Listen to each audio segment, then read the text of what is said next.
April, I traveled to Puerto Rico, and while I was there, I learned a lot about the history of the island. And I thought it was just so interesting, all the different cultures that had influenced it. And I also loved all of the food there, so I thought I would combine those two loves for this speech. So the food in Puerto Rico is called cocina criolla, which translates to Creole cooking. Now, when we think Creole, we think New Orleans, Louisiana, all spicy foods, Popeyes kind of thing, you know? But actually, in these Spanish-speaking islands, criolla refers to Spanish Americans of European descent, usually of Spanish descent. So to begin the history lesson, we need to start in the pre-Columbian era with the Taino Indians. Now, these were the original inhabitants of the island before anyone else came there. Now, the Taino Indians planted all sorts of crops like cassava, garlic, potatoes, yuca. They also gathered different fruits like guava and anan, and they also were major fishermen. So they would catch these fish and then cook them in their meals as well. Now, cassava was so important to them that one of their gods, Yucahu, his name means spirit of the cassava. So that was mainly important to their religion and to their life. So one of the things that they have there is a pylon, which we refer to as a mortar and pestle.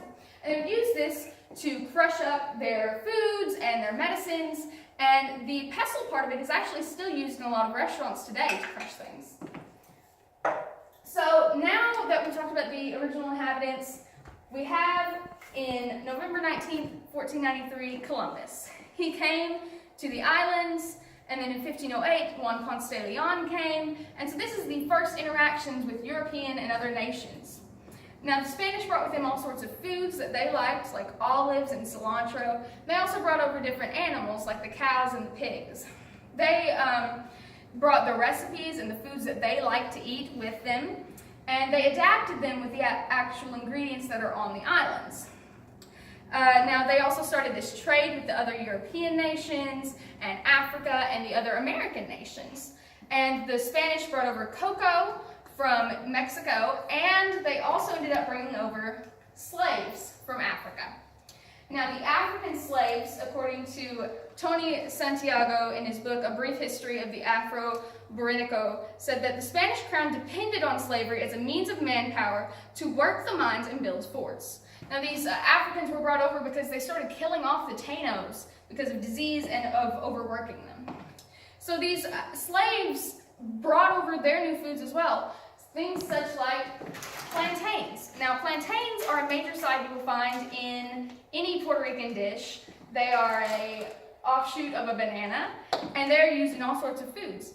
Another thing they brought over was coconuts, which are used in several desserts still today, and a method of cooking that you will find in well over half of the meals there, frying.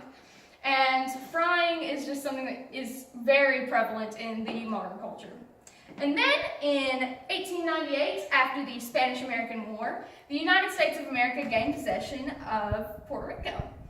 And this possession gave rise to the most recent influence on the food, which is fast food and chain restaurants. You'll find McDonald's and pizza shops and Taco Bell's everywhere there now. But not to worry, these traditional foods are still everywhere as well. So some of the sources I have for this are the welcometopuertorico.org, elborica.com, thegutsygourmet.net, usatoday.com, ufl.edu, the foods of Puerto Rico, Cocina Criolla, USA Today, and then A Brief History of the Afro-Boricua. I hope you all found all of this information as interesting as I did, and I would like to thank you all for listening.